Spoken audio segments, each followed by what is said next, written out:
Bir rekatı 1000 rekatına bedeldir diyor. And Ahmad al-Badawi, he used to say this beautiful saying that a single rak'ah performed during the night is more valuable than 1,000 rak'ahs performed during the day. Gece ibadeti, evet. Gece ibadeti nasıl? Yatmadan önce abdest yatmak için And how should nightly worship be performed? Nightly worship starts by, before going to rest, before sleeping, one should perform wudu and perform 2 rakat before sleeping. abdest alıp 2 rekat namaz kılan kıyam-ı leyl yapmış olur. And by performing wudu and praying 2 rakat before going to bed, before going to sleep, one initiates one's vigilance during the night and one starts one's nightly worship. Ondan sonra sabah namazından biraz önce kalkıp teheccüd namazı kılıp başka nafileler kılabilirse onlar da her birisi gece ihya etmiş olur. So in order to perform the worship of the night and in order to spend the night worshipping Allah Almighty, one should perform 2 rak'ah before going to bed, and then one should stand up before Fajr time and perform tahajjud and additional voluntary worship. İnsan, onun fazileti Allah indinde mahfuzdur. And the rewards of this worship and the rewards of performing this nightly worship is preserved in the divine presence.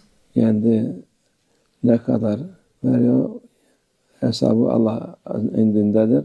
And only Allah Almighty knows how many rewards he will be giving to the one who performs this kind of nightly worship.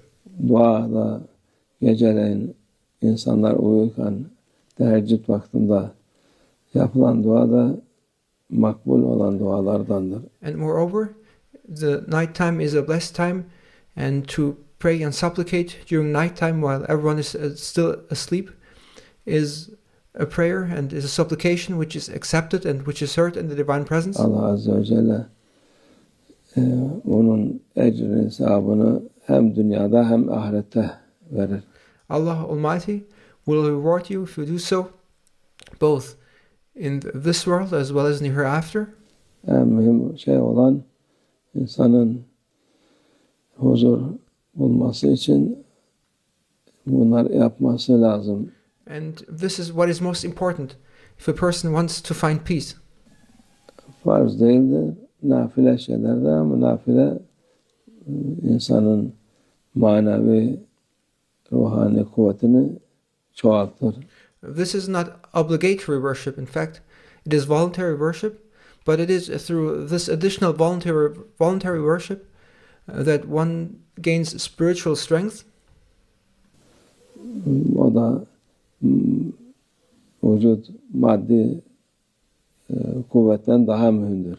And spiritual strength is more important than physical strength.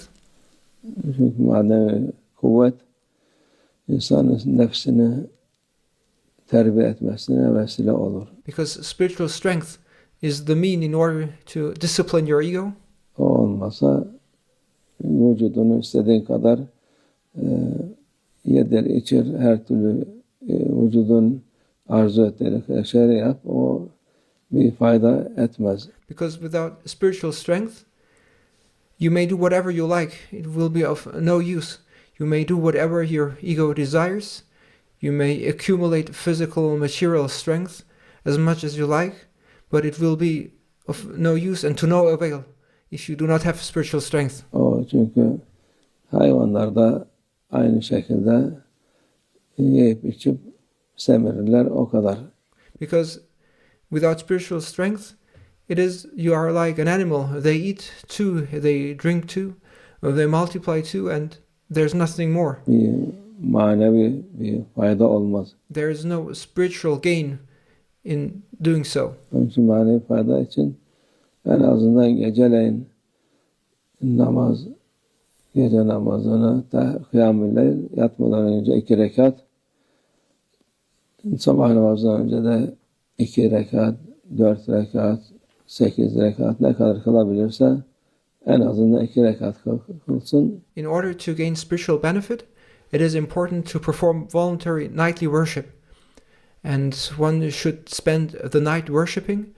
And in order to spend the night worshipping, in order to perform Qiyam al-Layl, what one needs to do is, before sleeping, one should perform 2 rak'ah, and then one should wake up before Fajr time and then perform Tahajjud prayer, 2 rak'ah, 4 rak'ah, 8 rak'ah. O da bütün gece ihya olmuş gibi olur. And if you do so, it will be considered as if you had been awake and vigilant the entire night and had worshipped the entire night Allah Almighty. Onun faydası haddi hesabı yok. And there's no limit to the benefits and the rewards of this kind of worship. Allah herkese nasip etsin. May Allah Almighty grant this worship of the night to everyone, Kolaylık olsun. and may it be easy for everyone.